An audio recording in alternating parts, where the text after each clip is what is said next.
Bismillahirrahmanirrahim. Assalamualaikum warahmatullahi wabarakatuh. Waalaikumsalam warahmatullahi wabarakatuh. Yang saya hormati Bapak Kepala SMA Negeri 19 Jakarta, Bapak Dr. Andes Dijan KMPD. Yang saya hormati Bapak Ibu Wakil, dan yang saya hormati Bapak Ibu Guru SMA Negeri 16 Jakarta. Puji syukur kehadirat Allah Subhanahu wa taala yang telah memberikan rahmat serta hidayahnya pada kita semuanya. Alhamdulillah pada pagi hari ini kita masih diberikan nikmat sehat, nikmat panjang umur, sehingga kita bisa hadir di sini memenuhi undangan kami dalam rangka diseminasi menyebarkan pemahaman dan penerapan pengalaman budaya positif di SMA Negeri 16 Jakarta. Pada kesempatan ini, perkenalkan, saya Priyo Nur Cahyo. Saya Muhammad Rizky. Saya Amelia Anwar. Kami CGP atau calon guru penggerak angkatan 9 DKI Jakarta. Di sini kami akan memaparkan terkait diseminasi budaya positif di SMA Negeri 16 Jakarta.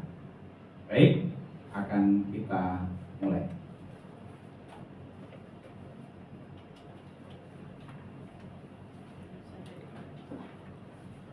Bapak Ibu yang saya hormati, pada kesempatan ini kita akan memaparkan ya terkait dengan budaya positif sekolah. Ya. Tapi sebelum kami sampaikan terkait dengan budaya positif sekolah ini, ayo untuk biar semangat ya, semangat kita di pagi hari ini dan kita aktif dalam mengikuti diseminasi ini, ayo kita yel-yel dulu kan ya. Ya, yel-yel SMA Negeri 16 Jakarta.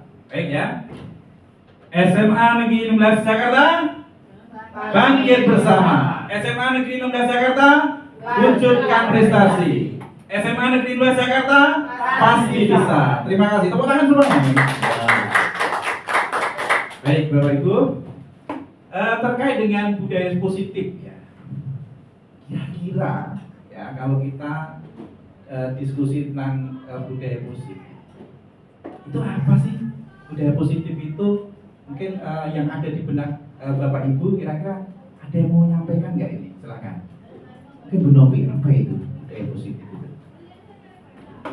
Kalau menurut saya, positif kan berarti mengarah dalam hal kebaikan. Jadi budaya positif berarti mungkin segala sesuatu hal yang kebaikan yang ada dalam sekolah kali ya. Oke, makasih Pak. Terima kasih Bu Nur ya. Ada yang lain lagi? Silakan. Oh, Pak Prengki, monggo Pak. Baik, kita selalu di SMA Negeri 16 kita melakukan budaya positif. Contohnya yang banyak kita lakukan di lapangan untuk kebersihan kelas sama kebersihan di lapangan untuk mengangkat ada sampah-sampah yang berserakan dan kertas-kertas yang ada di lantai. Luar biasa. Terima kasih Pak Prengki. Ada lagi satu lagi? Ya Pak. Ya, Bu Roslinda, monggo. Terima kasih Pak Bimo. Pembiasaan kita ya pagi-pagi itu budayanya salam, senyum, sambut ya pagi-pagi. Kemudian kita ada doa bersama, tadarus. Lalu ada lagi kita saling bersalaman. Kemudian ada lagi kalau misalnya pulang sekolah anak-anak kita arahkan tiket bersama.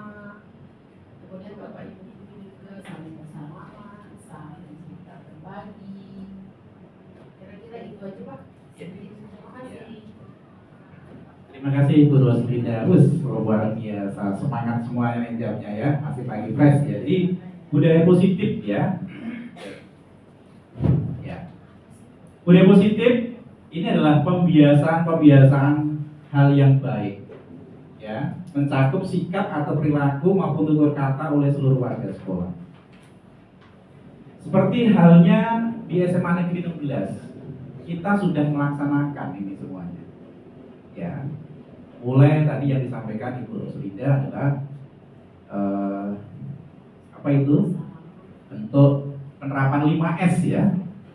Penerapan 5S di sekolah itu sudah kita laksanakan. Terus tadi Pak Prengki budaya untuk menjaga kebersihan di lingkungan sekolah juga sudah kita laksanakan.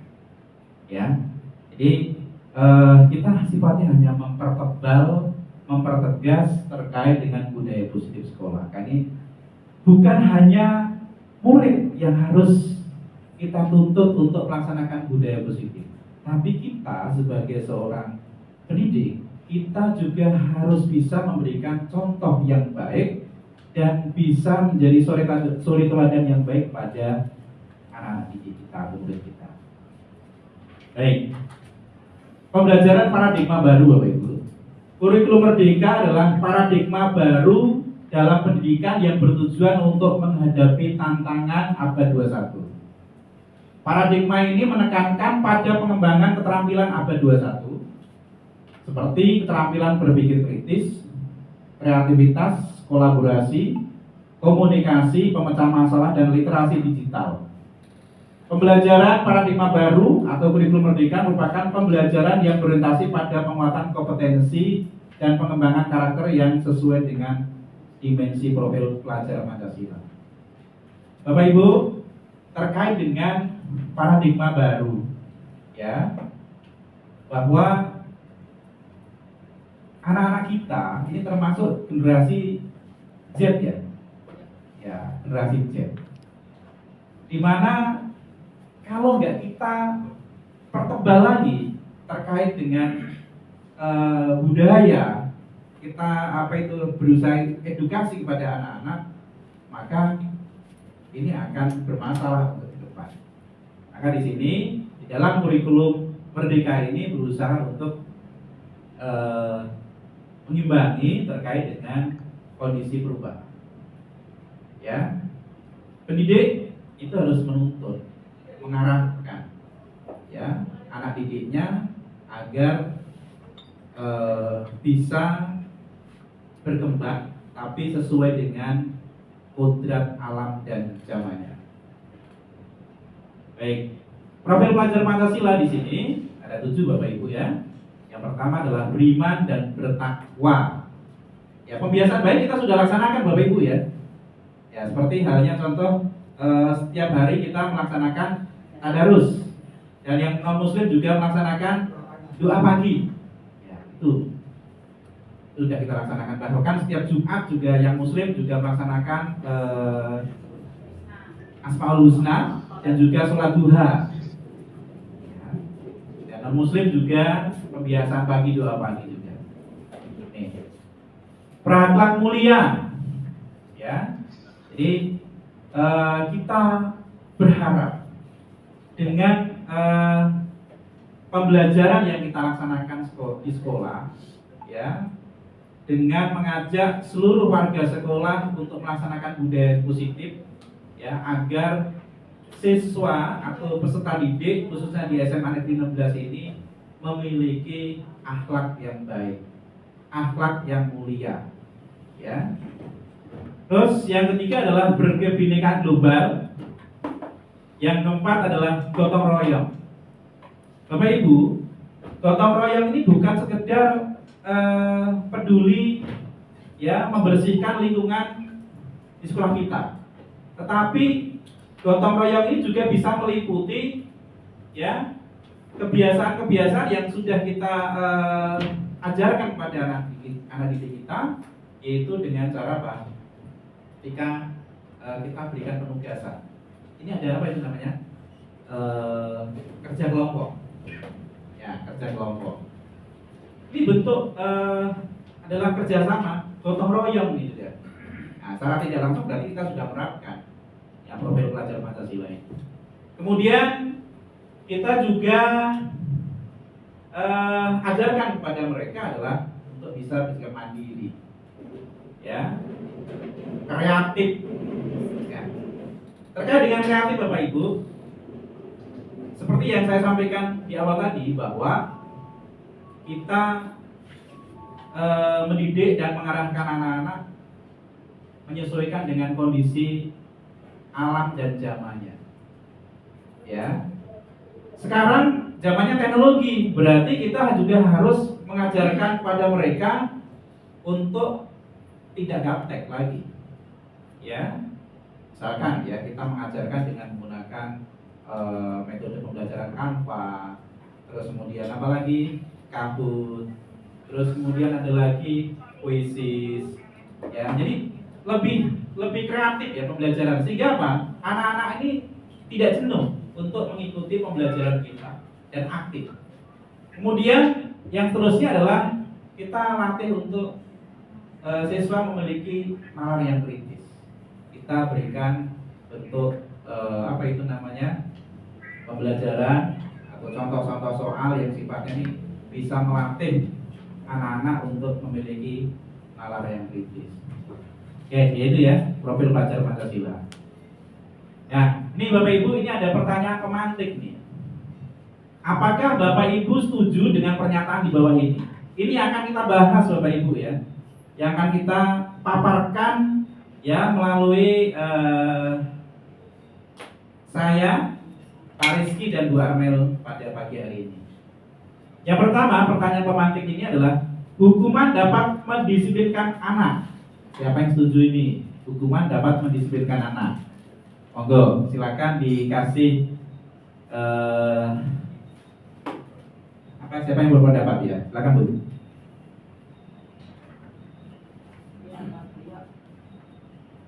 Ya, hukuman dapat mendisiplinkan anak. Di saya bisa tidak, kalau pengalaman saya ya. Karena ada anak kalau kita hukum malah diulang lagi. Tapi ada anak yang kita alami sekarang ya. Kalau si misalnya ada si A, contohlah si Gibran dihukum. Besok lagi kalau cari perhatian. Tapi kalau misalnya si Rasid dihukum kapok. Nah, jadi saya juga bingung nih. Gimana? Jadi saya jawabnya bisa ya, bisa tidak. Ada anak yang jadi baik, ada anak yang cari perhatian. Jadi Pak. Ya. Luar biasa. Oh, Bu Ermina, monggo Bu Ermina. Terima kasih Bu. Terima kasih Pak Kio. Menurut saya sih bukan hukuman ya, tapi pembinaan dapat mendisiplinkan anak. Jadi kita berikan pembinaan yang buat pelajaran bermakna buat anak itu gitu. Contohnya ketika anak itu melakukan kesalahan, pada sini terlambat gitu. Nah, kita bisa berikan dia menghafal ayat Al-Quran atau baca Al-Quran. Jadi yang buat dia itu bermakna gitu loh Pak. Terima kasih. Baik, terima kasih. Jadi hukuman dapat mendisiplinkan anak. Ada menurut Bu Roslida bisa iya, bisa tidak. Dan Bu Hermina ya lebih fokus pada pembinaan ya. Oke. Nah, nanti akan kita perjelas lagi di slide selanjutnya. Yang nomor 2, memberi penghargaan dapat meningkatkan motivasi belajar anak. Setuju tidak? Setuju. Ya, yakin. Setuju. Nah, mau berikan pemahaman? Ayo, silakan. Ya. Baik, untuk nomor 2, pemberian penghargaan pendapat. Itu baik untuk siswa yang telah mendapatkan penghargaan. Contohnya kita di bidang olahraga. Bila mana dia ikut suatu pertandingan atau perlombaan, dan maka dia mendapatkan hadiah atau mendapatkan suatu medali atau trofi. Itu dapatkan penghargaan. Itulah kebanggaan siswa atau siswi untuk memotivasi belajarnya meningkat. Pak, terima kasih. Terima kasih Pak Franky. Ada yang lain lagi? Ibu ada sampaikan pendapat? Silakan. Oh, Pak Rizky, silakan. Baik, terima kasih Pak Tio. Penghargaan ini memang itu efektif, tapi untuk jangka waktu yang pendek ya. Karena memang kalau misalkan anak itu terus-terusan dikasih penghargaan, maka dia motivasinya jadi ke penghargaan, bukan karena kesadaran sendiri. Jadi memang penghargaan ini efektif kalau dalam jangka waktu pendek, tapi kalau jangka waktu panjang sepertinya tidak. Seperti itu Pak. Setuju? Setuju. Oke, terima kasih Pak Rizky ya. Jadi emang benar sih ya. Jadi kalau misalkan penghargaan ya itu terus-menerus dilakukan ya. Misalkan nih ya, Pak Rizky punya anak nih ya. Ya, Pak Rizky punya anak. Nah, nanti kalau kamu peringkat 1, ayah akan kasih kamu hadiah. ya ayah kasih hadiah. Nah, ternyata benar anak Pak Rizky belajar giat, akhirnya mendapatkan peringkat 1.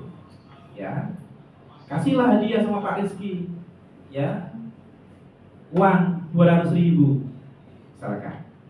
Terus kata anaknya, ya ini gimana ya?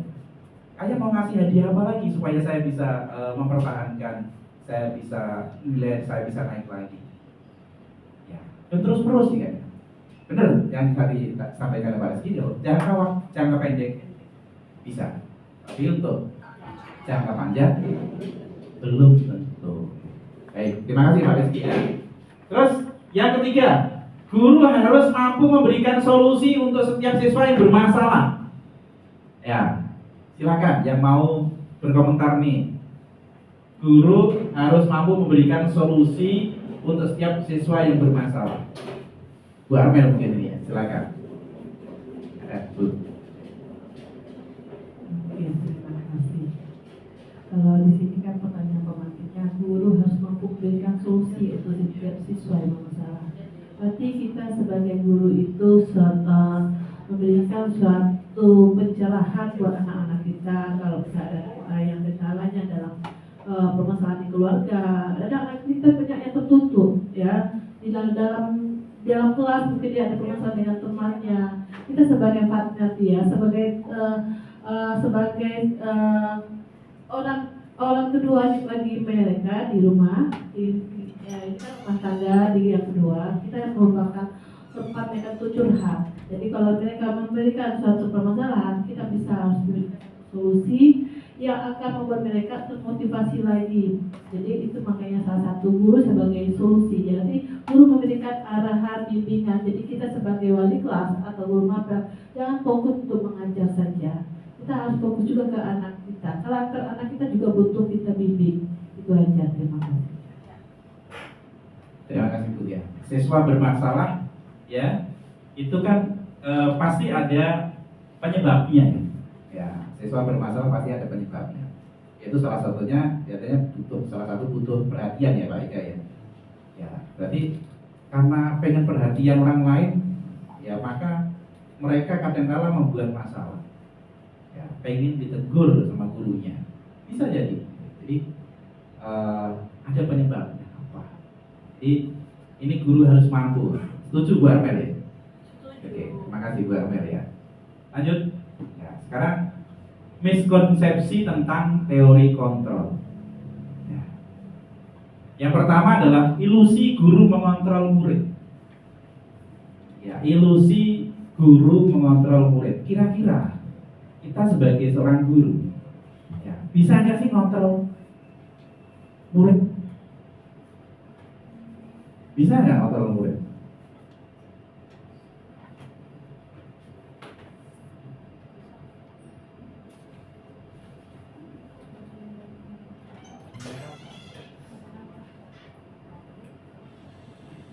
Bisa nggak kontrol murid? Ya, ilusi guru mengontrol murid.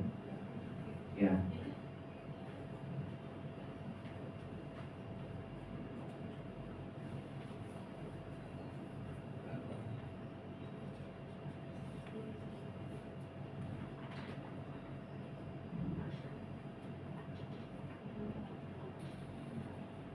Baik. Terus yang ya ini, pada dasarnya kita itu tidak dapat memaksa murid untuk berbuat sesuatu jikalau murid tersebut memilih untuk tidak melakukannya. Walaupun tampaknya kita sedang mengontrol perilaku murid tersebut, hal ini karena murid tersebut sedang mengizinkan dirinya untuk dikontrol. Artinya apa? Tidak selamanya murid itu mampu bisa kita kontrol ya. Ya, misalkan ya, Pak Sofian selaku guru, kadangkala, nah besok kamu jangan terlambat lagi ya. Hari ini kamu udah terlambat, besok jangan terlambat lagi. Kata murid, iya. Dan besok, ya, besok dia tidak terlambat lagi. Artinya apa? Murid tersebut sudah mengikuti, ya, apa saran dari Pak Sofian. Berarti guru dapat mengontrol. Tapi apakah murid tersebut akan selalu mengikuti ya seorang guru? Apakah kita seorang guru dapat mengontrol terus murid? Ya, ini ya juga tidak bisa, ilusi, ya, hanya angan-angan.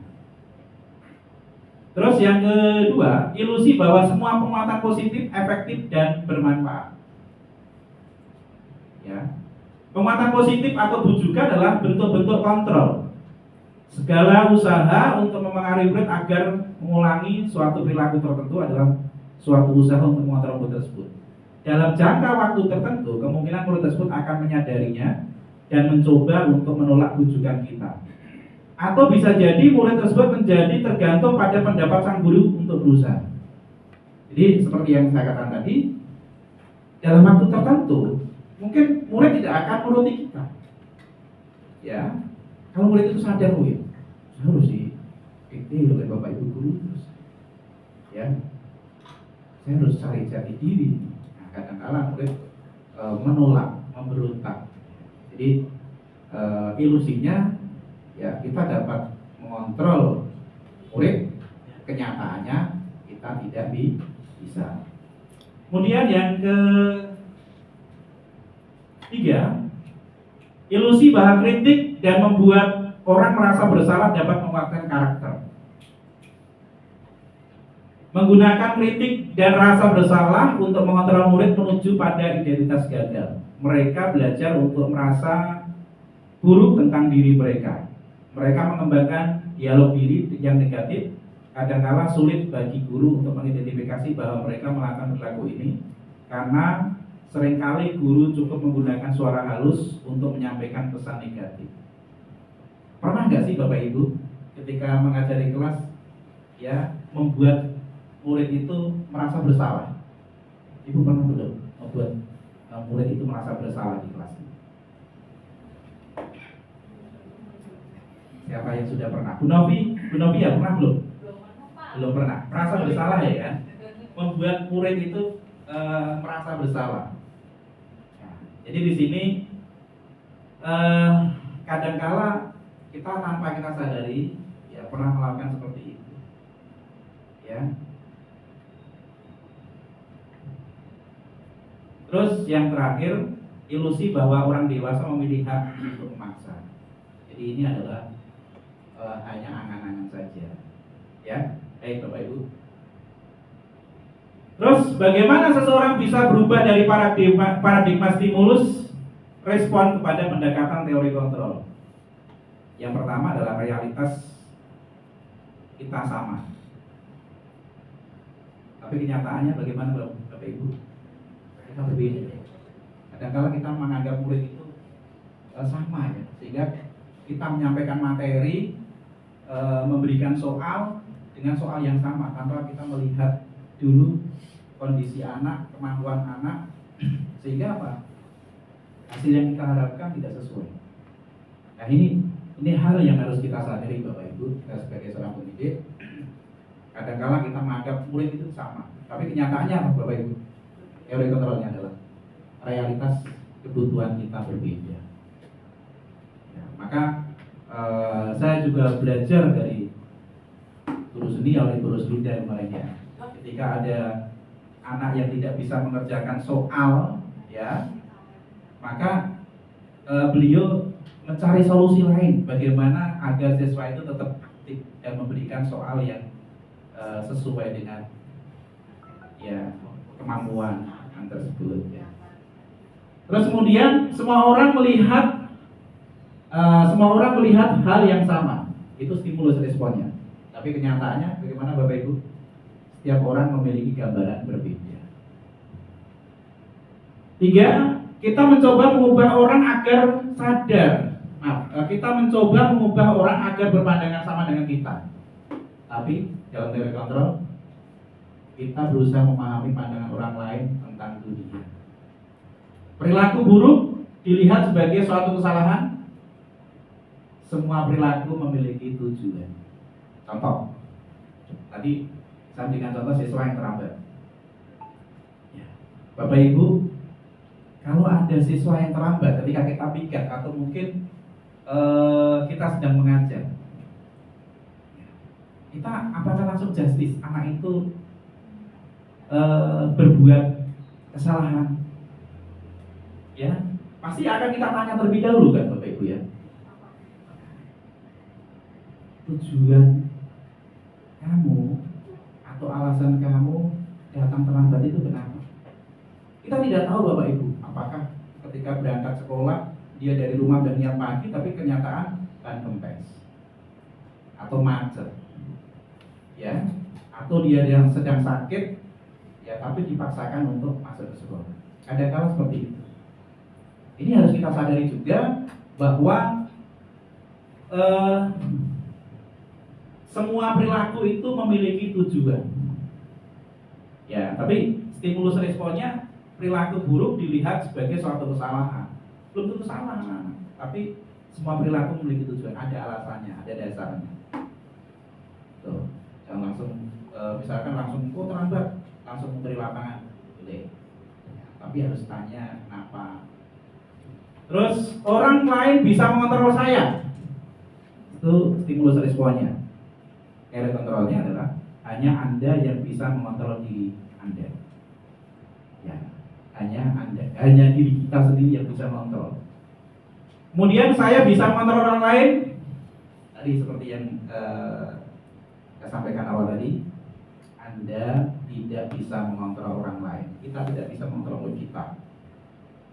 Ya, suatu saat murid akan menyadari, saya seperti ini, ya, karena Bapak Ibu guru. Tapi suatu saat dia mungkin akan mengulang kembali hal ini karena dia harus butuh kesadaran dari dirinya sendiri.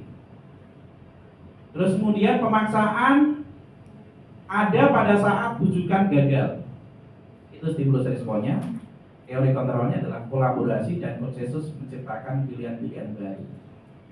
Jadi ya, kadang-kadang kita juga harus pahami juga bahwa kita harus membuat kesepakatan dengan siswa atau peserta didik, bekerja sama. Bagaimana sih? Contoh misalkan siswa agar bisa mentaati aturan, ya, tertib. Berarti kita harus membuat apa? Kesepakatan, salah satunya membuat kesepakatan kelas gitu ya. Ketika siswa itu melanggar, suatu waktu melanggar, tinggal tunjukkan kamu sudah menyalahi apa dari kesepakatan yang sudah kita buat.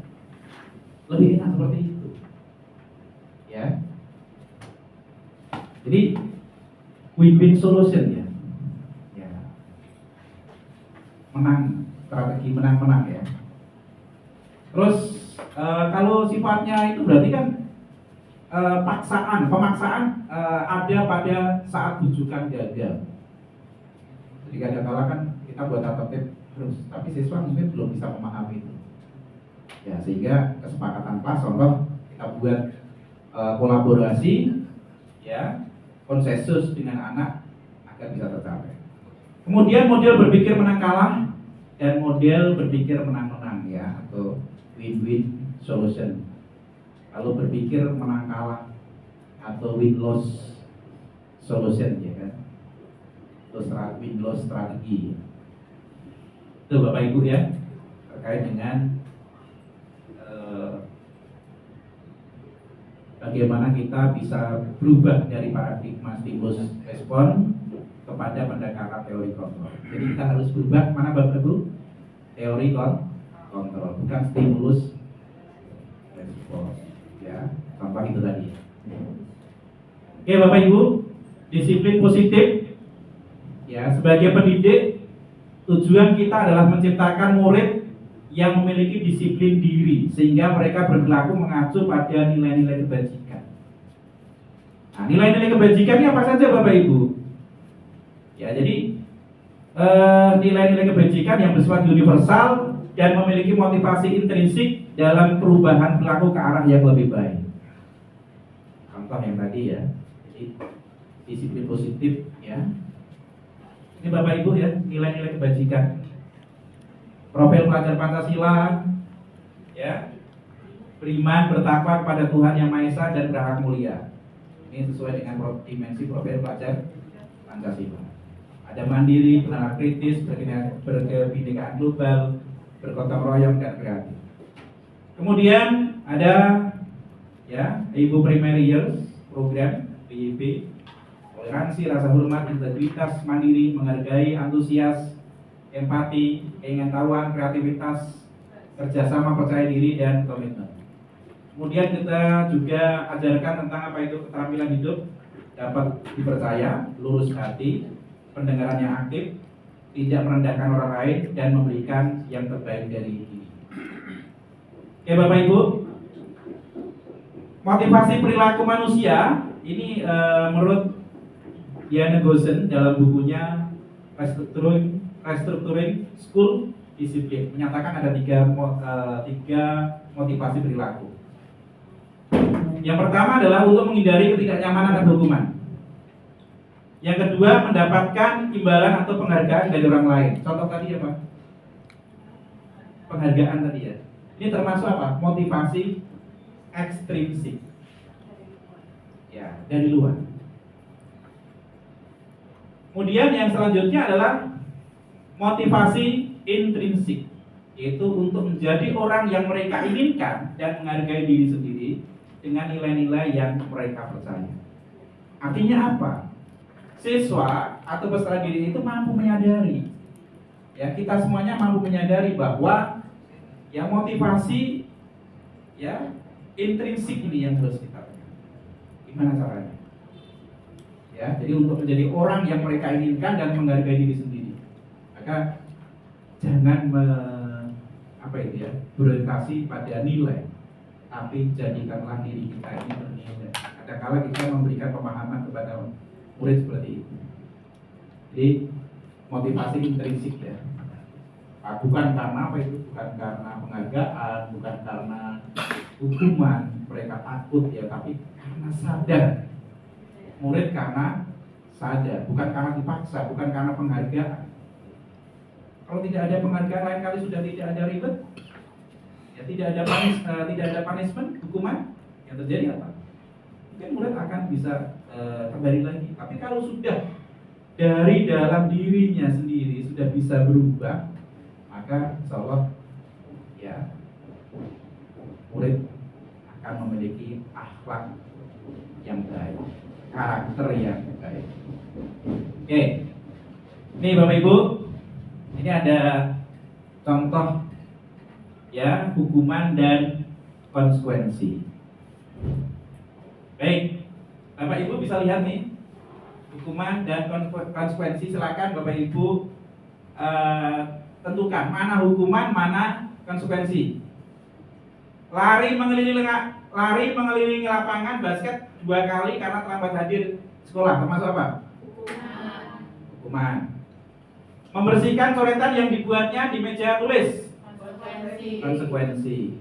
Berjemur di lapangan basket pukul 12 siang karena mengobrol dengan teman, hukuman atau konsekuensi?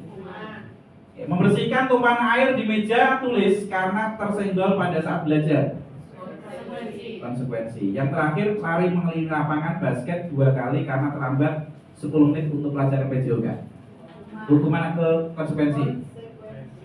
Ayo, Pak Sofyan apa kira-kira yang penting ya? Hukuman atau konsekuensi? Ya. Hukuman atau konsekuensi? Ya, baik. Iya, kita lihat ya. Ya. Oh ya, 100% luar biasa. Ya. Penghargaan ya. Jadi hukuman, konsekuensi, dan terakhir tadi adalah konsekuensi. Itu ya. Jadi itu ya. Jadi Bapak Ibu kita harus bisa bedakan, mengarahkan kepada murid-murid kita bagaimana caranya menerapkan budaya positif di sekolah, khususnya warga sekolah, bukan karena hukuman dan bukan karena penghargaan, tetapi dari kesadaran dari diri sendiri. Itu yang harus kita tekankan. dan murid ya akan lebih memiliki karakter dan berakhlak yang baik, akhlak yang baik, karakter berakhlak baik. Ya, Ibu ya. Oke. Nih ya. Bapak Ibu, sampai di sini kira-kira ada yang mau disampaikan? Ya, supaya tidak ngantuk, kita yel-yel sekali lagi ya. SMA Negeri 11 Jakarta, bangkit bersama. Ulang lagi dong ini loyo ini. SMA Negeri 11 Jakarta, bangkit bersama. SMA Negeri 11 Jakarta, wujudkan prestasi. SMA Negeri 11 Jakarta, pasti bisa. Baik, terima kasih Bapak Ibu. Ya, selanjutnya akan dilanjutkan ya oleh narasumber selanjutnya adalah Bapak Muhammad Rizky. Silakan, waktu debat kami persilakan. Baik, terima kasih Pak Tio. Assalamualaikum warahmatullahi wabarakatuh. Oke, mohon izin Bapak Ibu, saya Muhammad Rizky, calon guru angkatan 9 dengan PP Pak Lukman Hakim, fasilitator Pak Adi Irawan. Jadi kita di sini ada salah satunya tugas untuk mendiseminasi materi budaya positif, ya budaya positif yang harus kita sampaikan juga ya terhadap Bapak Ibu sebagai tempat di mana kita instansi kita bekerja. Seperti itu Bapak Ibu. Oke, sebelumnya sama seperti Pak Rio, biar memulai dengan semangat, mari kita buka ini dengan semangat, yaitu dengan yel SMA Negeri 16. Karena udah jarang banget kita menggaungkan ini ya di setiap acara gitu ya. Mesti kan Bapak Ibu ya. Yuk, sekali lagi. SMA Negeri 16 Jakarta, bangkit bersama. SMA Negeri 16 Jakarta, wujudkan prestasi. SMA Negeri 16 Jakarta, pasti bisa. Tepuk tangan buat kita semua. Oke, Bapak Ibu, lanjutkan ya. Jadi tadi ya ada hukuman, ada konsekuensi gitu ya. Nah selanjutnya kalau dalam pembinaan ya, ini sesuai yang kita dapat ya, itu ada hukuman, konsekuensi, dan restitusi. Nah hukuman itu apa sih? Nah, hukuman itu bersifat tidak terencana atau tiba-tiba, bersifat satu arah berupa fisik maupun psikis.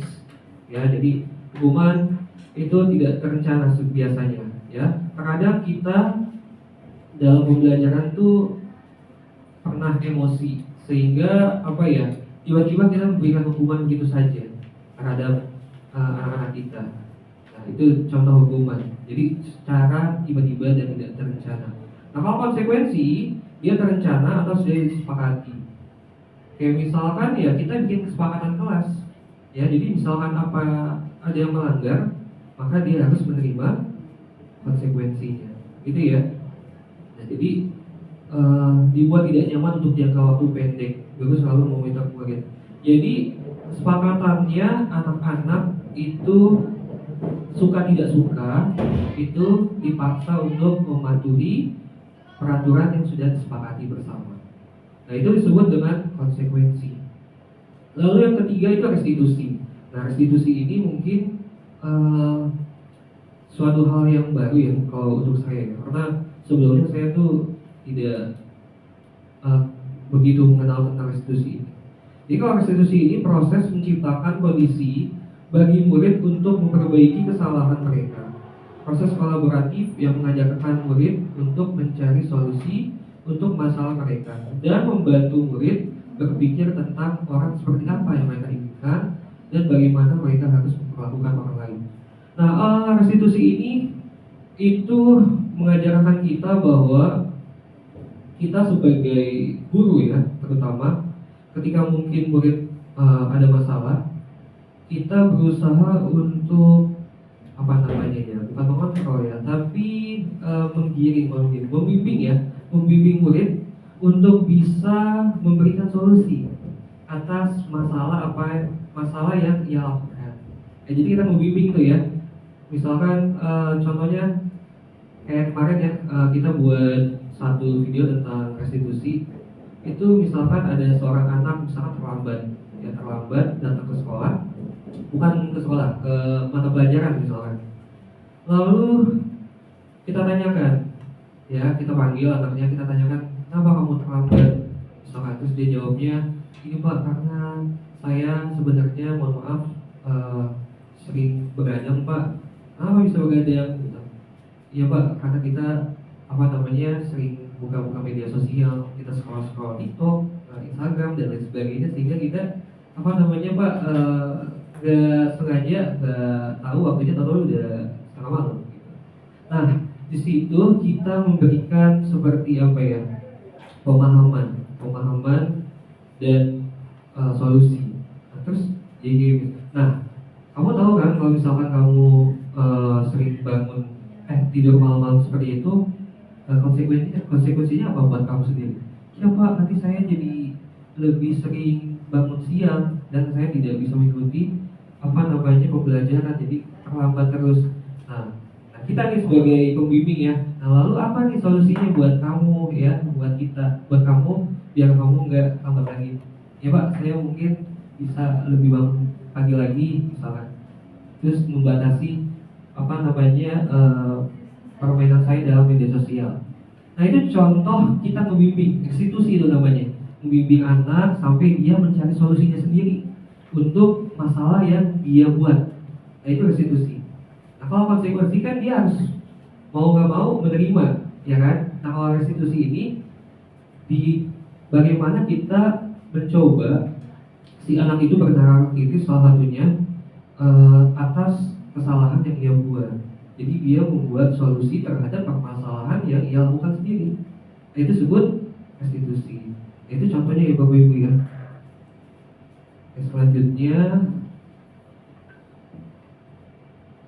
tadi ya, seperti yang sudah kita jelaskan bahwa dihukum oleh penghargaan.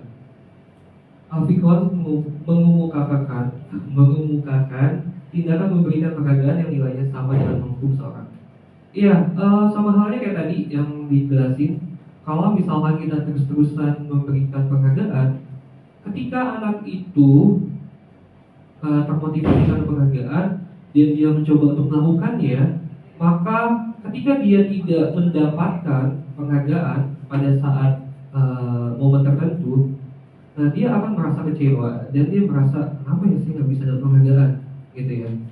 Ya, jadi kayak merasa terhukum karena dirinya sendiri, gitu ya. Hal itu dipakai dalam jangka waktu yang panjang, karena memang penghargaan itu efektif apabila ya dalam waktu jangka pendek. Tapi kalau jangka panjang sepertinya kurang efektif. Nah lalu ini ya, pengaruh jangka pendek dan jangka panjang. Penghargaan efektif jika menginginkan seseorang melakukan sesuatu yang kita inginkan dalam jangka waktu yang pendek. Jika kita menggunakan penghargaan lagi dan lagi, maka orang tersebut akan bergantung pada penghargaan yang diberikan serta kehilangan motivasi dari dalam. Nah jadi motivasinya berubah, gak lagi seperti motivasi dari dirinya sendiri, gitu ya. Tapi dia melakukan hal itu karena ingin mendapatkan sesuatu. Nah maka dari itu sebenarnya penghargaan ini memang efektif dalam jangka waktu pendek. Tapi kalau jangka waktu panjang ya tadi ya, jadi ketergantungan. Terus selanjutnya, ya penghargaan tidak efektif jika kita memberikan seorang suatu penghargaan untuk melakukan sesuatu. Maka kita harus terus-menerus memberikan penghargaan itu jika kita ingin orang tersebut meneruskan perilaku yang kita inginkan. Seperti misalkan tadi ya, seorang bapak itu menjanjikan anaknya, misalkan, kamu kalau misalkan ranking 1 nanti bapak beliin sepeda motor. Ya. Motor apa Pak? Motor ya kamu terserah mau moge berapa, misalkan 500 cc misalkan. Jadi termotivasinya karena pengen mendapatkan penghargaan atau hadiah gitu ya. Jadi dia berusaha untuk itu gitu. Tapi misalkan udah juara nih, dapat nih ya. Terus misalkan, Pak, ini kan saya udah juara nih.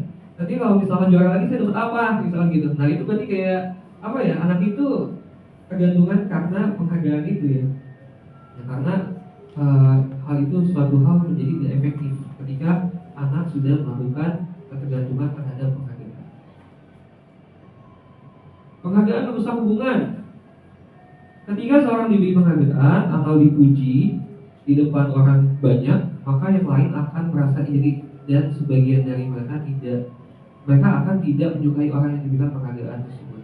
Penghargaan menciptakan persaingan di dalam kelas dan persaingan menciptakan kecemasan. Kadang banyak anak-anak yang kenapa sih dia mulu dapat ya dapat pujian, dapat hadiah misalkan misalkan seorang guru itu memberikan reward terhadap muridnya setiap pembelajaran. Nah, jadi ada kecemburuan sosial di antara peserta didik kita ketika kita memberikan penghargaan yang sifatnya berkelanjutan atau kontinu atau sifatnya panjang. Mungkin kalau untuk 1 kali 2 kali masih oke, tapi kalau udah panjang ini pasti bisa ciptakan kecemburuan sosial. Nah, seperti yang sudah sebenarnya digaungkan oleh pemerintah ya di dunia pendidikan salah satunya, itu lebih banyak harusnya kita menciptakan kolaborasi yang dibandingkan persaingan gitu ya. Maka dengan kolaborasi itu bisa menciptakan pekerjaan itu menjadi satu hal yang cepat gitu. Kalau ada pembelajaran mungkin ya kolaborasinya ya dalam kerja kelompok atau tukar pikiran pendapat gitu. Itu lebih efektif dibanding kita berlomba-lomba untuk menciptakan siapa yang paling bagus, siapa yang paling jago gitu ya. Nah, itu sebenarnya harus kita kolaborasikan, bukan persaingan yang dikedepankan. Gitu ya. Penghargaan mengurangi ketepatan, menurunkan kualitas dan mematikan kreativitas. Nah, jadi ada suatu penelitian yang menunjukkan bahwa pekerjaan seni atau sebuah penulisan cerita menjadi kurang kreatif bila dijanjikan sebuah hadiah atau penghargaan. Ya, jadi karena termotivasinya karena penghargaan, jadi ya untuk daya kreativitasnya, ya daya mungkin berinovasinya itu jadi kurang. Kenapa? Karena ya yang ada di benaknya pasti saya mau ada penghargaan, jadi harus bisa. Nah, gitu ya. Jadi sebenarnya ya itu ya yang menjadi salah satu dampaknya gitu ya. Mengurangi ketepatan, menurunkan kualitas dan mematikan kreativitas. Oke, selanjutnya penghargaan menghukum. Memberikan penghargaan dan hukuman adalah hal yang sama, karena keduanya mencoba mengendalikan perilaku seseorang. Karena orang pada dasarnya tidak suka dikendalikan dalam jangka waktu lama. Penghargaan akan terlihat sebagai hukuman jika suatu penghargaan diharapkan, namun Anda tidak mendapatkannya, Anda merasa dihukum. Tadi sama kayak yang dijelasin sebelumnya, kalau misalkan terus-terusan ketergantungan terhadap penghargaan, 1-2 kali dapat misalkan, tapi misalnya yang ketiganya itu nggak dapat, kita tuh kayak merasa kecewa sama diri kita sendiri. Mungkin anak-anak juga akan merasakan seperti itu. Dan dia kayak merasa terhukum dengan apa yang dia lakukan. Kenapa sih gua nggak bisa, misalkan gitu ya. Padahal kemarin kita dapat, sekarang kenapa nggak dapat? Nah itu jadi kayak terasa dihukum oleh dirinya sendiri. Itu hal-hal yang sebenarnya tidak efektif kalau dilakukan dalam jangka waktu panjang terhadap penghargaan ini. Jadi terkadang kita tidak sadar ya kalau misalkan ternyata hal yang kita lakukan itu sebenarnya kurang tepat atau salah gitu ya soal ini. Oke, selanjutnya keyakinan kelas. Bapak Ibu, keyakinan kelas itu sebelumnya ada yang tahu nggak apa? Sebelumnya mungkin. Keyakinan kelas itu menurut saya kesepakatan ya di dalam kelas yang guru sama siswa sama-sama menyepakati. Contohnya tidak bermain HP pada saat jam pelajaran. Yang kedua, menjaga kebersihan ruangan kelas. Jadi kesepakatan yang dibuat guru dengan peserta didik. Oke, terima kasih Bu Hermina. Iya, keyakinan kelas itu sebagai kesepakatan. Tapi dalam keyakinan kelas tadi udah dijelasin oleh Bu Hermina ya. Salah satunya misalkan punya kesepakatan jaga kebersihan di dalam kelas. Nah, misalkan kayak gitu. Tapi kalau keyakinan kelas ini mungkin kata-katanya lebih yang arah positif. Misalkan kan kalau kesepakatan siswa-siswi dilarang misalkan membuang sampah sembarangan. Nah, kayak gitu ya. Kalau kata-kata yang positifnya apa tuh? Dijanji. Apa contohnya? Oh ya, baik ya. Bu Ros, silakan boleh. Terima kasih Pak Rizky. Keyakinan kelas yang kami lakukan membuang sampah pada tempatnya. Contoh, kami di kelas 10F kan, saya kebetulan wali kelas dipercayakan setiap akhir pembelajaran saya bilang anak-anak piket hari ini coba jangan lupa. Jadi anak-anak juga setiap habis piket itu kasih laporan foto. Kemudian saat belajar itu sampah dikeluarkan dari kalau ada sampah di kolong bangku, meja, mereka ambil kertas, buang sampah pada tempatnya. Ada tempat yang sampah kering kertas, ada sampah basah, ada beracun. Jadi mereka sudah tahu dan itu sudah pembiasaan dari Senin sampai hari Jumat. Terima kasih Pak. Baik, kita Bu Ros, terima kasih atas penyampaian keyakinan kelas yang sudah dilakukan. Ya benar ya, misalkan tadi buanglah sampah pada tempatnya. Berarti keyakinan kelas kita sepakati bersama dalam kelas, dan itu harus diimplementasikan atau diaplikasikan oleh semua warga kelas di kelas tersebut. Sehingga apa? Sehingga dia punya tanggung jawab. Kenapa? Karena ya kita buatnya bersama gitu kan. Nah, jadi ini adalah tanggung jawab bersama gitu. Tapi keyakinan kelas ini memang kita arahkan ke arah-arah yang lebih positif kata-katanya. Seperti yang tadi ya, buanglah sampah pada tempatnya. Misalkan tadinya kan dilarang buang sampah sembarangan gitu. Itu jadi buanglah sampah pada tempatnya. Oke, keyakinan kelas, mengapa tidak peraturan kelas saja? Kalau peraturan biasanya rinci dan konkret, peraturan juga bisa bertambah seiring waktu, sedangkan keyakinan bersifat lebih abstrak dan universal dibanding peraturan. Ya, jadi perbedaannya itu. Kita kalau universal keyakinan itu bisa lebih abstrak dan universal kata-katanya. Jadi nggak terpaut sama satu hal, gitu ya. Ini keyakinan. Selanjutnya, ya. Oke, pembentukan keyakinan kelas. Pertama, bersifat abstrak.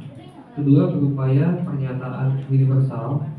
Ya, ini adalah langkah-langkah ya selanjutnya untuk kita membuat keyakinan kelas. Berupa pernyataan universal. Ketiga, dibuat dalam pernyataan positif. Keempat, sedikit saja agar mudah diingat. Kelima, sesuai dengan kondisi kelas sehingga mudah diterapkan. Yang keenam, semua warga kelas dilibatkan saat membuat keyakinan.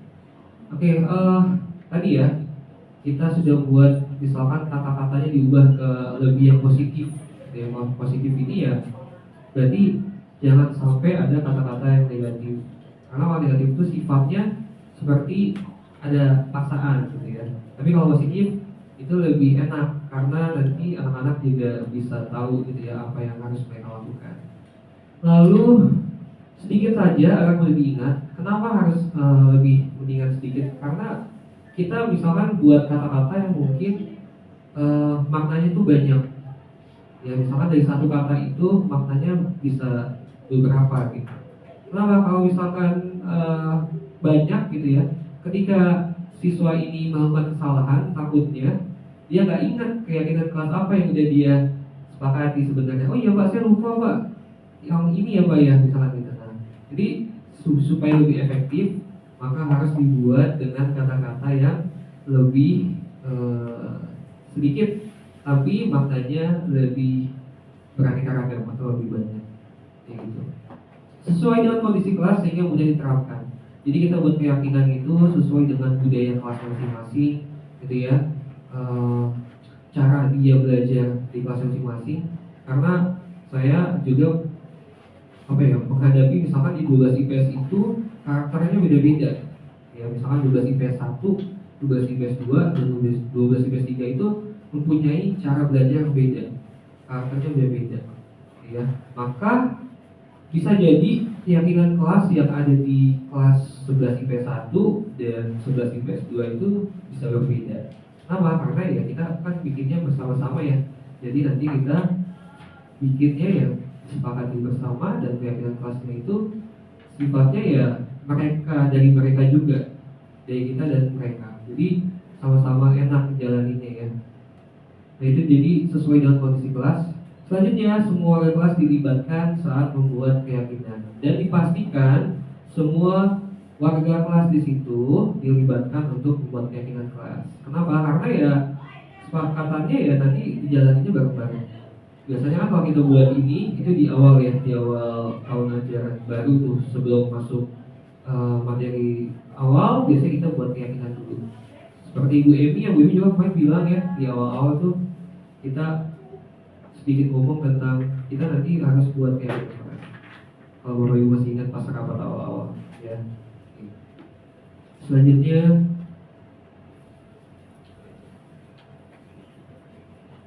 ini udah. Oke, kebutuhan dasar manusia. Jadi setiap manusia itu punya kebutuhan dasar ya Bapak Ibu ya. Apalagi anak-anak gitu. Ya. Kebutuhan dasar manusia adalah segala sesuatu yang kita lakukan untuk mendapatkan apa yang kita inginkan. Seluruh tindakan yang kita lakukan memiliki tujuan tertentu dan semua usaha terbaik yang kita lakukan adalah dalam rangka agar kebutuhan dasar kita terpenuhi dengan baik. Ya, jadi kebutuhan dasar segala sesuatu yang kita lakukan untuk mendapatkan apa yang kita inginkan. Jadi misalkan kebutuhan dasar kita sebagai manusia apa aja mungkin yang Bapak Ibu tahu gitu. Apa? Busur. Mungkin yang terima kasih Kak Rizky. Sebagai manusia kebutuhan dasar kita mungkin yang pokok dulu ya. Misalnya seperti ya sandang, pangan, ya sama papan. Itu hal yang wajib harus kita penuhi. Misalnya makan dan minum kita.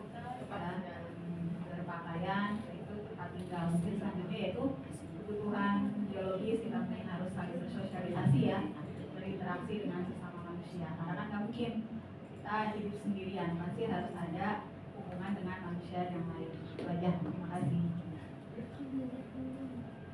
Baik, terima kasih Bu Sur ya, mantap juga Bu Sosiologi ya. Berhubungan dengan manusia ya, satu dengan satu sama lain, bersosialisasi. Ya itu ya sandang pangan papan mungkin ya itu suatu hal yang pokok, apalagi kalau guru ekonomi, maaf Bu Amel ya tadi dijelasin. Tadi ini udah. Nah ini kebutuhan 5 kebutuhan dasar manusia. Pertama kebutuhan bertahan hidup. Kita pasti ya butuh kesehatan ya Bapak Ibu ya. Lalu rumah dan makanan. Ini yang benar-benar kebutuhan untuk bertahan hidup yang utama. Kalau nggak seperti ini ya mungkin kebutuhan kita nggak seimbang gitu ya. Lalu kebutuhan kesenangan, bermain, humor, antusiasme, tertawa. Ya, kalau dalam pembelajaran kalau kita misalkan serius ya mungkin kan agak bosan juga kali ya.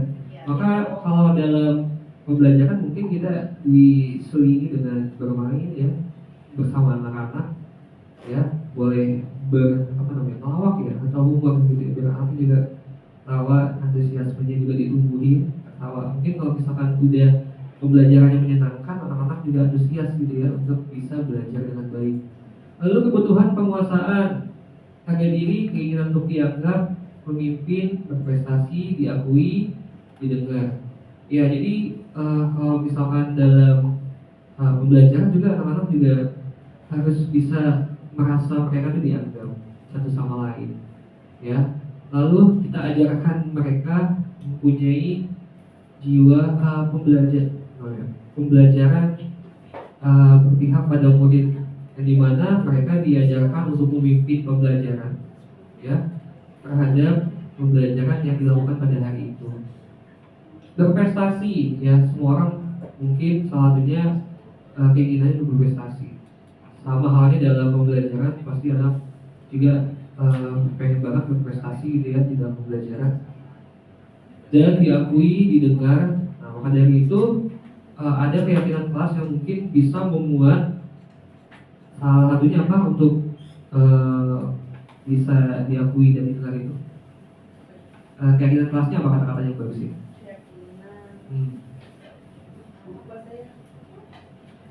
Ya, keinginan untuk dianggap, diakui dan didengar itu keyakinan kelasnya apa? Kira-kira yang cocok kata-katanya? Saling menghargai, benar. Selalu peduli Selalu dan peduli. membantu dengan sesama. Iya, selalu peduli dan membantu dalam sesama. Nah itu kan udah maknanya banyak tuh ya. Bisa salah satunya ini ya, bisa diakui, didengar dan lain sebagainya. Kasih sayang dan rasa diterima, dipedulikan, berbagi, kerjasama, bagian dari kelompok. Sama ya, saling menghargai juga bisa. Satunya itu ya. Toleransi gitu ya. Jadi adalah kebutuhan yang sebenarnya di pembelajaran atau di kelas itu dibutuhi oleh setiap siswa gitu ya. Oh itu udah ada, udah gitu. Bagian kerjasama, bagian dari kelompok. Nah ini mungkin bisa melalui pembelajaran diskusi ya dan lain sebagainya. Lalu kebutuhan kebebasan, mandiri, memiliki pilihan, mencoba hal baru, mampu mengendalikan diri. Itu ya. Kemarin kalau kita pembelajaran berdiferensiasi, itu salah satunya membebaskan anak dalam mengumpulkan tugasnya dalam bentuk apa misalkan gitu.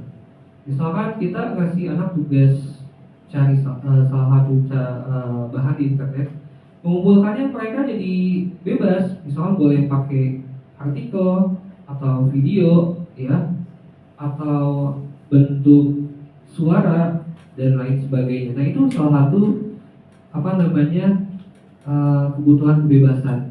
Jadi anak-anak itu bisa dibebasi untuk mengumpulkan tugas dalam bentuk apapun. Sebenarnya itu salah satu belajar diferensiasi. Nah kan anak itu cara belajarnya berbeda ya. Kan ada yang senang pakai video, ada yang senang pakai pendengaran gitu ya, ada yang dengan gambar. Ya, jadi ini salah satunya dibutuhkan kebutuhan kebebasan.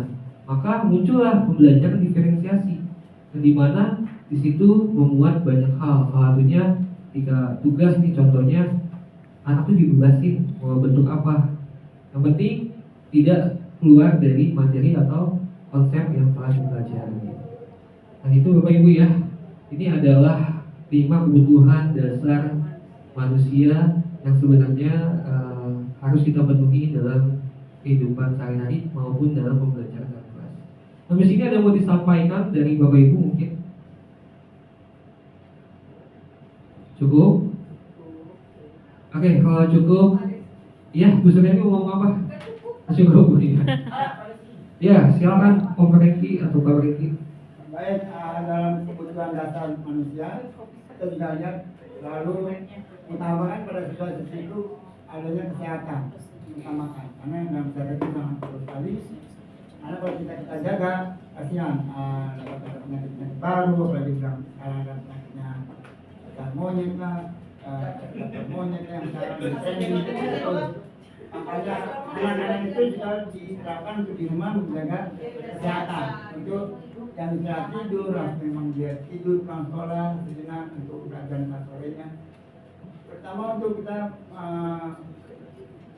menjadikan ke mereka juga sisanya untuk kesehatan aja. Terima kasih. Oke. Terima kasih Pak Rengki. Wah, ya benar ya, kesehatan itu memang perlu dijaga. Karena itu salah satunya kebutuhan untuk bertahan hidup. Keren. Oke, ada lagi yang disampaikan? Oke, selanjutnya materi yang akan disampaikan sebelumnya. Sebelum saya tutup, kita gaungkan lagi ya SMA 16 sekali lagi. Oke, Bapak Ibu. Nyanyi nanti kalau kami nyanyi. Nanti setelah ini ada nyanyi mungkin dari Ibu Arbel ya. SMA Negeri 16 Jakarta, bangkit bersama. SMA Negeri 16 Jakarta, SMA Negeri 16 Jakarta, pasti bisa. Tepuk tangan untuk kita semua. Terima kasih Bapak Ibu, mungkin itu saja dari saya, nanti akan dilanjutkan oleh Ibu Armel. Assalamualaikum warahmatullahi wabarakatuh. Sehat semuanya? Sehat semuanya.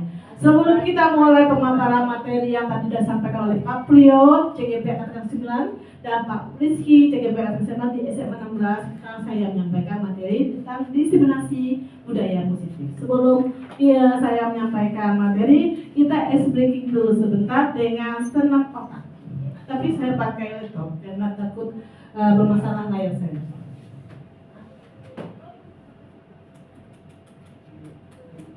Biasanya kan pakai tepuk semangat ya Bu ya. Sekarang nanti tepuk semangat kita tambah.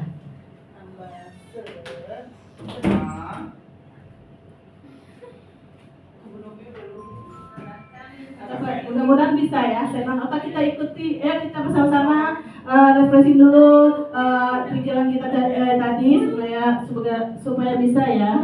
Bismillahirrahmanirrahim. Ada iklannya ternyata. Itu resiko kalau kita ngambil dari YouTube loh, belum di download.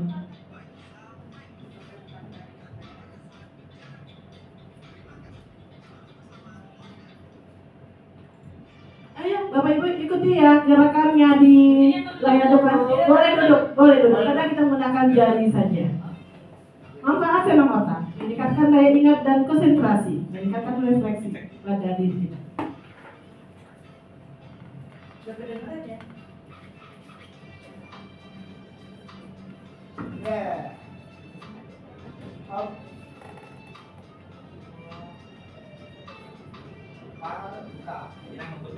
Oh iya, lupa. Jadi nggak kelihatan.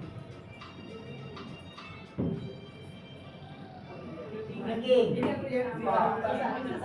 Iya. Jempol kelingking. Jempol kelingking.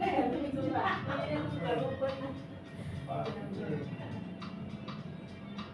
Suka ikutan nanti. Iya. 3, 2, 1. 3, 2, 1. Dua.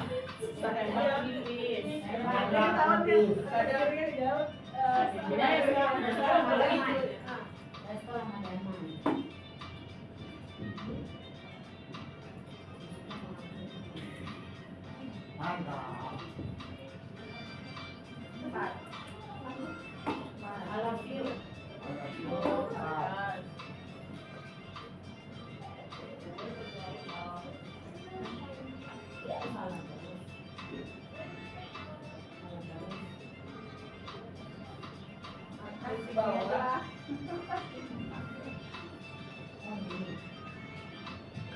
Ini sama dada.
Speed cepat nih.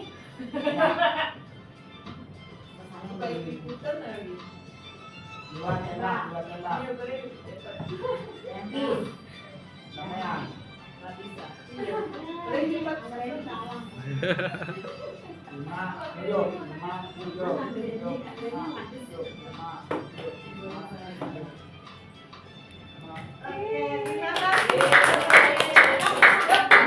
Terima kasih, alhamdulillah. Gimana perasaannya setelah senam otak, Bapak Ibu? Lumayan segar ya. Oke, kita mulai materi kita yang tadi sudah disampaikan oleh Pak Priyo tentang motivasi, tentang budaya positif, sedangkan Pak Rizky menyampaikan hukuman, penghargaan, keyakinan kelas. Sekarang saya menyampaikan materi selanjutnya, yaitu posisi kontrol, restitusi. Ya, dimana di sini di anak dosen dari kesimpulan ada 5 posisi kontrol yang diterapkan seorang guru, orang tua, ataupun atasan dalam melakukan kontrol. Kelima posisi kontrol tersebut adalah penghukum, yang kedua pembuat rasa bersalah, yang ketiga teman, yang keempat pemantau, dan yang kelima manajer. Oke, menurut Bapak Ibu ini kan posisi kita sebagai guru kita posisi kita di sekolah, kita ngambil itu posisi sebagai sebagai guru ya. Yang dimana kalau kita posisi sebagai guru, kalau kita ada siswa berbuat salah, menurut Bapak kalau kita buat sebagai penghukum contohnya apa sih? Kalau siswa berbuat salah atau sesuatu perilakunya yang tidak sesuai dengan yang kita inginkan di sekolah, apakah di kelas, apakah di lapangan. Nah, contohnya seperti apa? Penghukum.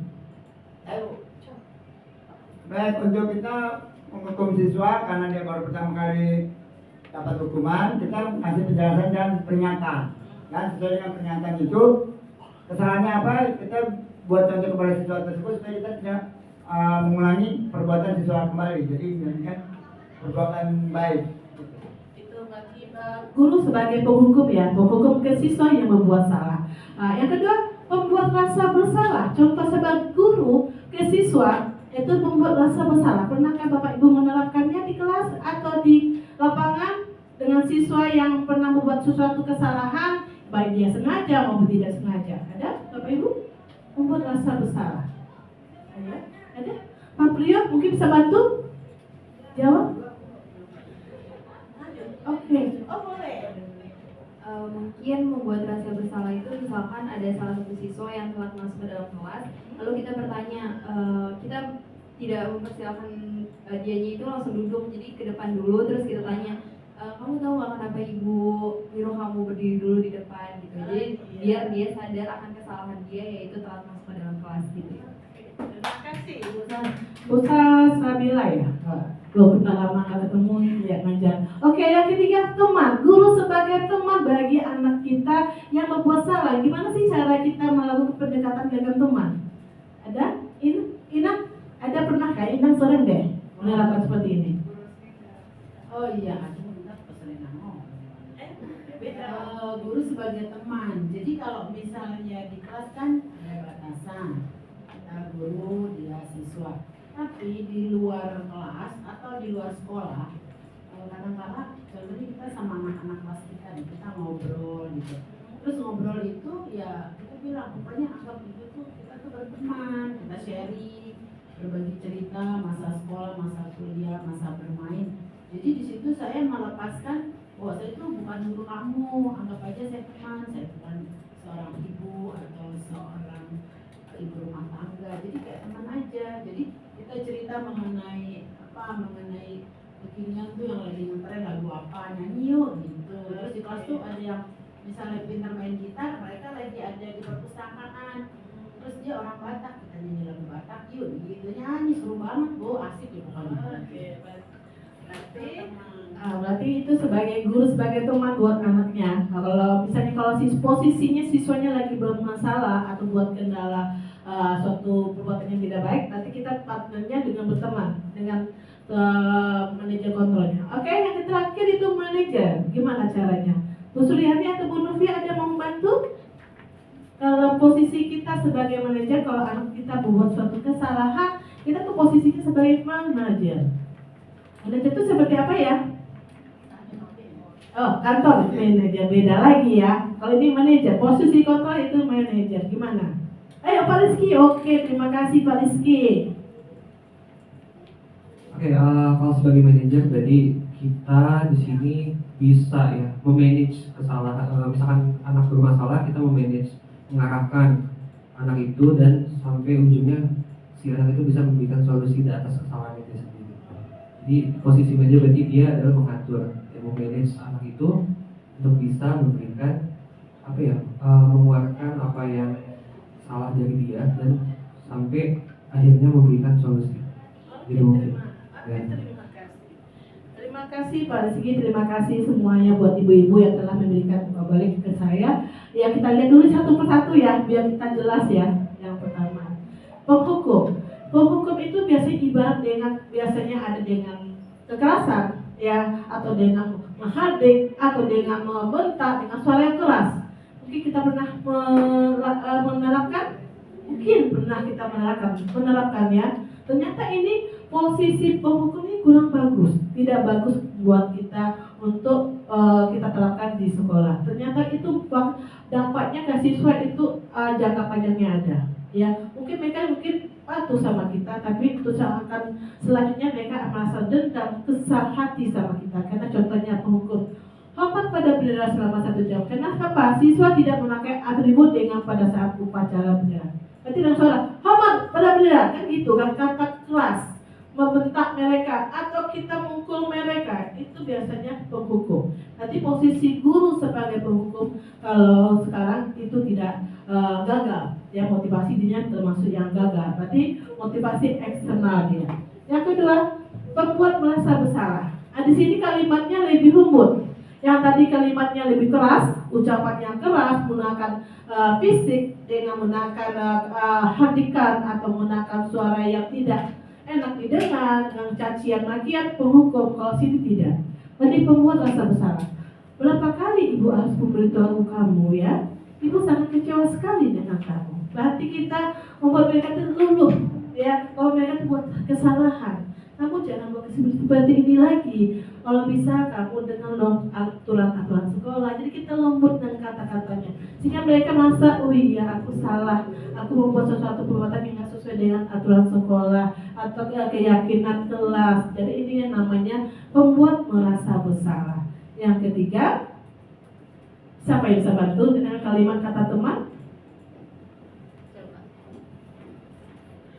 Ayo bantulah demi Bapak ya. Ya sudah ya sudah kali ini tidak apa-apa, lain kali jangan berbuat seperti ini lagi ya. Kalau di sini kita ambil gimana? Kenapa sih teman menggunakan kata-kata apa sih di sini? Iya bantulah. Kata-kata mau kerjasama ya. Kita merangkul mereka. Ibarat sebuah teman ya, kata Bu Oslinda tadi bilang ya kalau kamu sebagai teman ya, kalau kamu sebagai teman, kamu bisa menyampaikan permasalahan kamu, apa kendala kamu, jadi itu sebagai teman. Tapi namanya sebagai teman ada sesuatu konsekuensi yang tidak dilaksanakan atau sesuatu yang kita kasih kelonggaran bagi siswa, sehingga siswa itu lebih nyaman, mereka menganggap kita sebagai sesuatu yang tidak dihentikan ya. Berarti kita dianggap sebagai partner dia, sebagai teman dia, jadi kurang menghormati rasanya kan. Jadi kalau sini sebagai teman mungkin posisinya udah bagus daripada penghukum, lebih bagus teman. Yang ketiga yaitu sebagai pemantau. Kamu sudah melanggar peraturan sekolah, kamu tahu sanksi atau konsekuensinya. Apa setelah upacara kamu beli atributnya di koperasi dan jangan diulangi. Berarti di sini dia menjelaskan tentang sanksi-sanksinya. Lalu ada tuh sanksinya, lalu ada tuh solusinya. Ya pemantau berarti di sini ada sanksi dan solusinya. Jadi sini di dalam pemantau itu dia kondisinya menghitung konsekuensi apa yang terjadi dengan aturan yang telah ada. Yang di sini yang sebagai manajer, yaitu apakah kamu tahu kesalahan kamu? Kira-kira bagaimana kamu memperbaiki? Manajer ini yaitu posisi yang diutamakan, yang digunakan oleh seorang guru. Karena mereka akan kalau ada siswa yang bersalah, dia akan bertanya dulu, apa kesalahan kamu? Kita tidak sebagai penghukum, kita tidak sebagai pembuat salah, tidak sebagai teman, kita sebagai posisi manajer. Yang posisi yang merangkul mereka, tapi dengan posisi yang mencari mereka suatu tanggung jawab mereka, solusi buat mereka, ya, biar mereka bertanggung jawab atas kesalahan mereka. Itu makanya itu posisi manajer. Contohnya, kalau Bu Novia tuh ada siswa yang lagi ada permasalahan, misalnya nggak masuk jam pelajaran, lalu posisi Bu Novia pakai yang manajer, bertanya ke siswanya, lalu apa permasalahannya? Lalu kenapa kamu tanyakan keyakinan yang telah kita sepakati di kelas, apakah keyakinan di sekolah, apakah keyakinan masing-masing mapel, itu akan dipertanyakan. Itu sebagai manajer, sehingga mereka bisa bertanggung jawab dengan kesalahan mereka. Oke, yang ketiga, yang selanjutnya itu kita membahas tentang segitiga restitusi, yang dimana suatu proses dialog yang dijalankan oleh guru agar dapat menghasilkan murid yang mandiri dan bertanggung jawab. Maksudnya sini yang menghasilkan murid yang mandiri dan bertanggung jawab. Berarti segitiga restitusi itu segitiga yang memecahkan permasalahan-permasalahan yang ada dalam posisi kontrol tadi. Ya, yang pertama ada posisi menstabilkan identitas. Yang kedua, validasi tindakan yang salah. Yang ketiga, menanyakan keyakinan. Coba yang pertama kita lihat yang pertama. Berdasarkan prinsip membuat kesalahan, ya, kesalahan adalah proses dari pembelajaran. bertujuan untuk mengubah identitas anak dari orang yang gagal karena melakukan kesalahan menjadi orang yang sukses. Yang kita bahas itu ya berbuat salah. Yang pertama, berbuat salah itu tidak apa-apa. Maksudnya apa sih, Bu? Yang berbuat salah itu tidak apa-apa. Aduh, ada yang paham? Itu yang menstabilkan identitas, yaitu berbuat salah itu tidak apa-apa. Berarti kita kalau anak itu ada kesalahan, kita jangan menghukum dia. Kita ngomongnya dengan cara mengasih suatu buat, oh iya, ibu juga pernah buat seperti itu. Kita kilau, kita mungkin nggak sadar. Itu salah satu menstabilkan identitas. Jadi mungkin anak itu berbuat kesalahan, mereka tidak sadar, atau mereka mungkin terbawa oleh ikut temannya, atau karena pengen ini ya, apa ya? Dipraktekkan, ya kamu pasti bisa, ya kan? Nah itu salah satu menstabilkan identitas. Kita panggil anak itu ke ruang kita, kamu kenapa? Apa yang kamu buat tadi? Kita menstabilkan identitasnya, ya kan? Mungkin dulu kamu buat itu, pengen sensasi atau mencari perhatian teman, ternyata itu nggak bagus. Itu salah satu menstabilkan identitas. Tidak ada manusia yang sempurna. Itu kan kalimat yang kita gunakan untuk menstabilkan identitas anak. Kedua, saya juga pernah melakukan kesalahan seperti itu. Atau juga kita bisa menyelesaikan ini. Jadi kalau Bapak Ibu guru yang hebat, kalau nanti kita ada anak-anak kita yang bermasalah dengan kesepakatan kelasnya mereka tidak melakui atau keyakinan kelasnya mereka langgar, kita gunakanlah kalimat-kalimat seperti ini.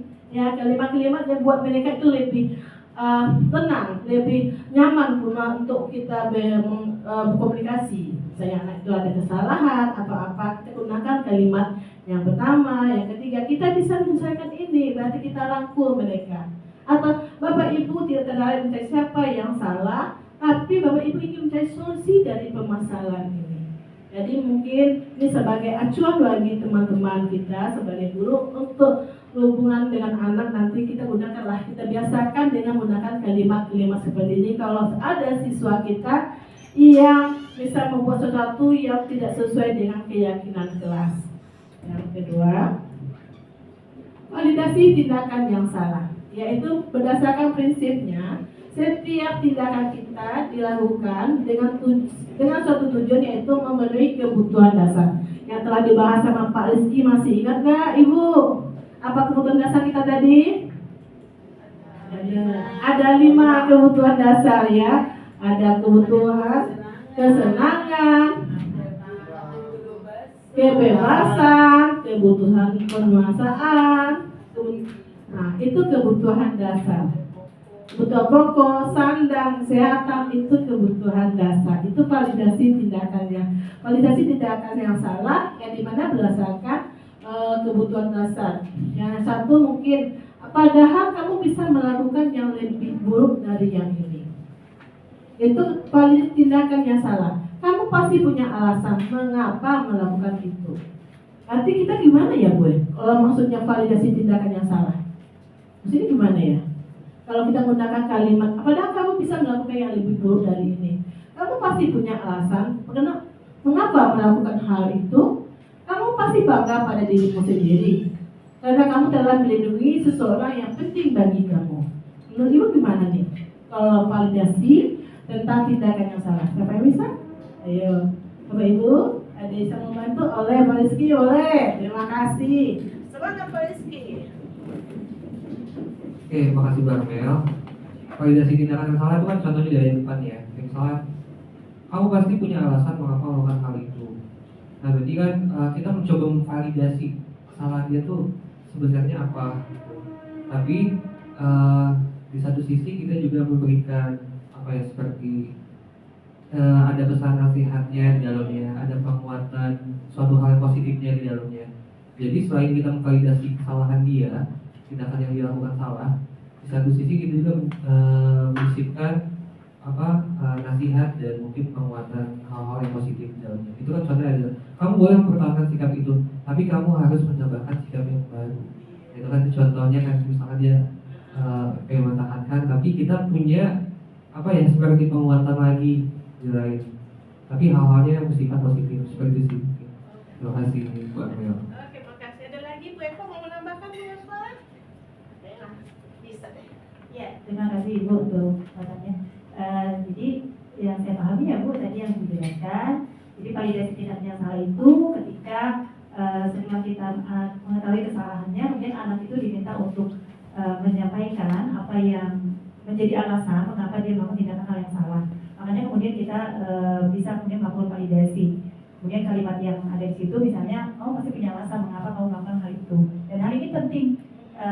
Kenapa? Karena tadi di awal kita tahu bahwa setiap manusia punya tidak sempurna, tidak artinya bisa saja melakukan tindakan kesalahan termasuk kita juga.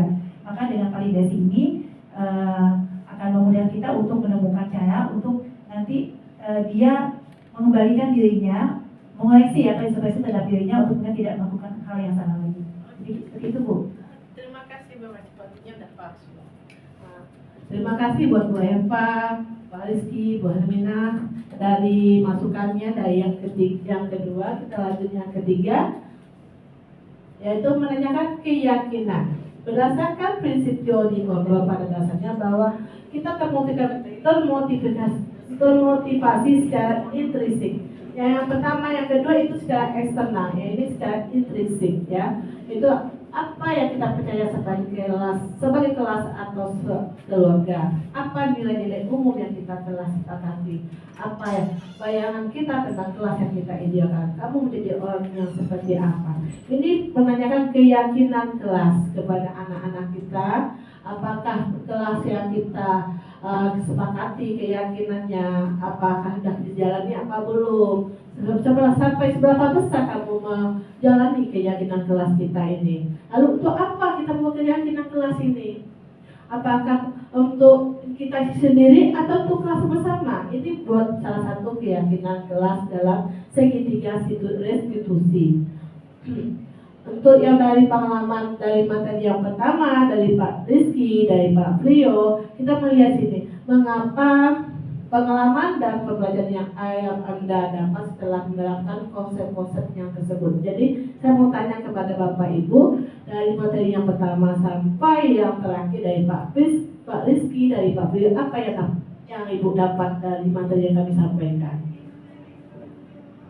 Bu Rospinda dari materi Pak Rio, Pak Rizky sampai materi kami, apa yang manfaat? Apa ada sesuatu yang Ibu sampaikan?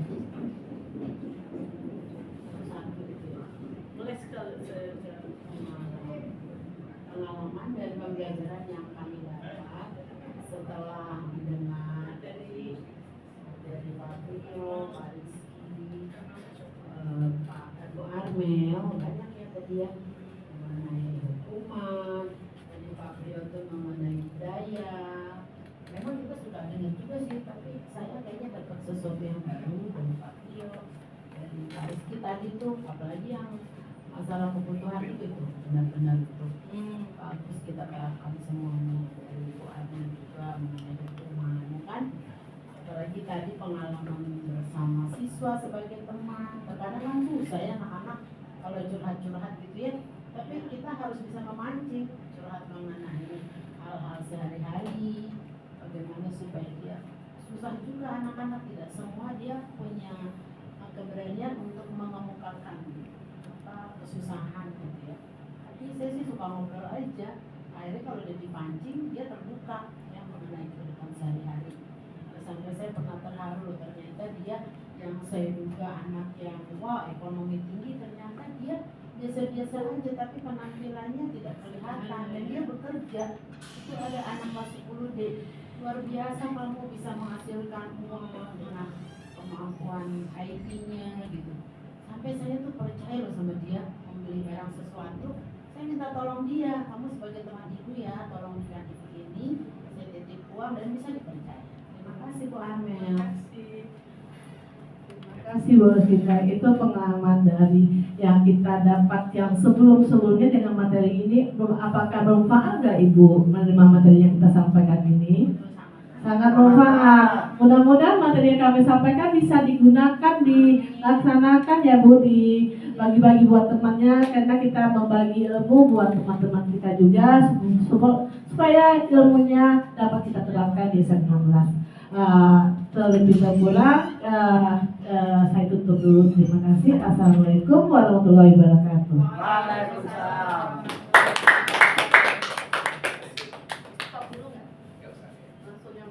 Baik, terima kasih Bapak Ibu atas kehadirannya di sini. Tapi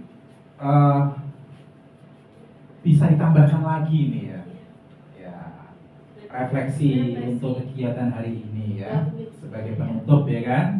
Ya silakan ini Bu Eva bisa mewakili untuk ke depan nih ya. Silakan Bu Eva ini ya, biar kelihatan kamera nih, refleksi kegiatan diseminasi pada pagi hari ini. Monggo Bu, terima kasih Bu.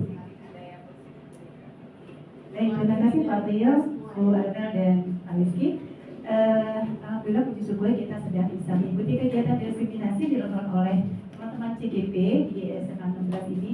Luar biasa sekali Pak, kami mendapatkan pencerahan dari apa yang tadi disampaikan dari Pak Tio, kemudian Pak Rizky juga dengan Bu Armel terkait dengan budaya positif. Budaya positif menjadi disiplin positif. Kita tadi sudah belajar bagaimana menumbuhkan keyakinan kelas, kemudian juga tentang paradigma hukuman dan penghargaan. Ini hal yang luar biasa Bapak Ibu, karena kita menemukan hal yang mungkin tidak pernah kita temukan sebelumnya. Kita biasa memberikan anak-anak itu dengan tata tertib, kemudian hukuman. Tapi ternyata hukuman juga bisa berdampak negatif. Artinya tidak bisa mengubah anak menjadi disiplin, tapi justru akan berbahaya. Maka kemudian kita akan mengaji kembali tentang hukuman maupun penghargaan. Kemudian juga tadi disampaikan tentang restitusi. Ini adalah cara yang bisa kita lakukan untuk menstabilkan kembali kondisi ketika seseorang sudah melakukan tindakan yang tidak sesuai. Sekali lagi kami mengucapkan terima kasih kepada Pak Tio, Pak Rizky dan Ibu Armel sudah berbagi terkait dengan budaya positif. Dan kedepannya kita harap ini semua kita bisa realisasikan di SMA Negeri 16 Jakarta, dan mudah-mudahan kedepannya kita akan menjadi lebih baik lagi.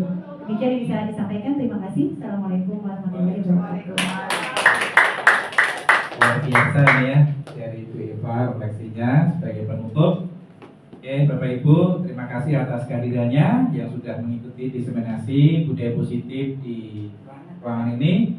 Mudah-mudahan ini bisa membawa perubahan, ya bisa membawa perubahan khususnya untuk sekolah kita tercinta yaitu SMA Negeri 16 Jakarta. Sekali lagi sebagai penutup kita yel-yel ya untuk SMA Negeri 16 Jakarta ya. Oke. SMA Negeri 16 Jakarta bangkit bersama. SMA Negeri 16 Jakarta wujudkan prestasi. SMA Negeri 16 Jakarta pasti bisa. Terima kasih Bapak Ibu. Kami akhiri atas nama Priyo Cahyo, Muhammad Rizky. Saya Amelia Anwar. Ya. Kami CGP Angkatan 9 dari DKI Jakarta. Terima kasih. Sekian. Wassalamualaikum warahmatullahi wabarakatuh. Mari kita tutup pada acara ini dengan mengucapkan Alhamdulillahirabbil alamin.